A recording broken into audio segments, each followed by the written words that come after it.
Hey, FMC Allen family, Pastor Mary Beth here. I want to welcome you to the Hardesty-Crouch family dinner table. Um, I've been thinking about family dinner tables quite a bit in the last week because last week, Pastor Jessica and I had one of several conversations about worship, and especially worship and what it's like now as more and more folks are coming back to worship in person in the sanctuary.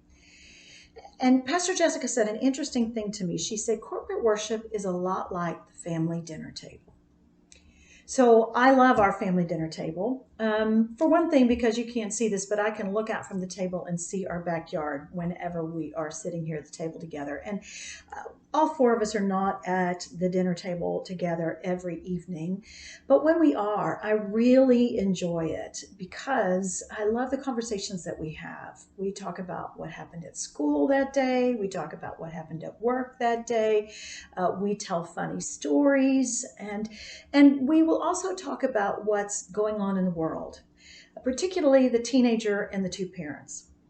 Now, what I know about the younger one is she doesn't always understand everything that we're talking about, but I know she's listening, and I think she's probably learning. There was a family dinner table that I loved a lot when I was growing up. It was my grandmother's family dinner table. And I loved it not just because my grandmommy made the best fried chicken in the whole world, and because we always had green beans from my granddaddy's garden. I loved it because whenever we were there, it was multi-generational. Both of my grandparents, both of my parents, sometimes my aunt and uncle, all of the Crouch siblings, and oftentimes the Crouch cousins from Maryland. And I loved being all of us together at the table, sharing a meal, enjoying my grandmother's cooking, hearing the stories of the Crouch family, and telling our own stories in the midst of that, and learning how to be at the table with everyone else in the family, and knowing that even if I spilled something, or I didn't say please or thank you, or I reached across the table and instead of asking for the potatoes to be passed from me, I still was welcome at the table. So in so many ways, corporate worship is like the family dinner table, especially when we see worship as a multi-generational experience, as it has been lately. I know what that means is that families are bringing their children into worship with them. Whereas before, children might go to Sunday school and parents would come into worship. But now, because we don't have a Sunday school hour at the same time, families are together in worship. And that can be hard as a parent, because your child may be noisy, they may be bored, they may be distracted, they may be distracting to other people, and you worry about that. And I can tell you, I feel that myself as a parent, because these days my 9-year-old is sitting on the front row with me. And what I know is an hour is a long time for her to sit. And I know there are oftentimes when she would much rather be out on the playground with her friends, or in the children's hall with Miss Trish and Miss Susan. But you know what? I love having her standing there beside me, especially when we stand up to sing, because I love the songs of our faith, whether it's hymns or praise songs. And I am loving leaning down and singing with her in the hopes that she will learn to love those songs of the faith as much as I do. And I also know that it's a long-term investment in her spiritual life.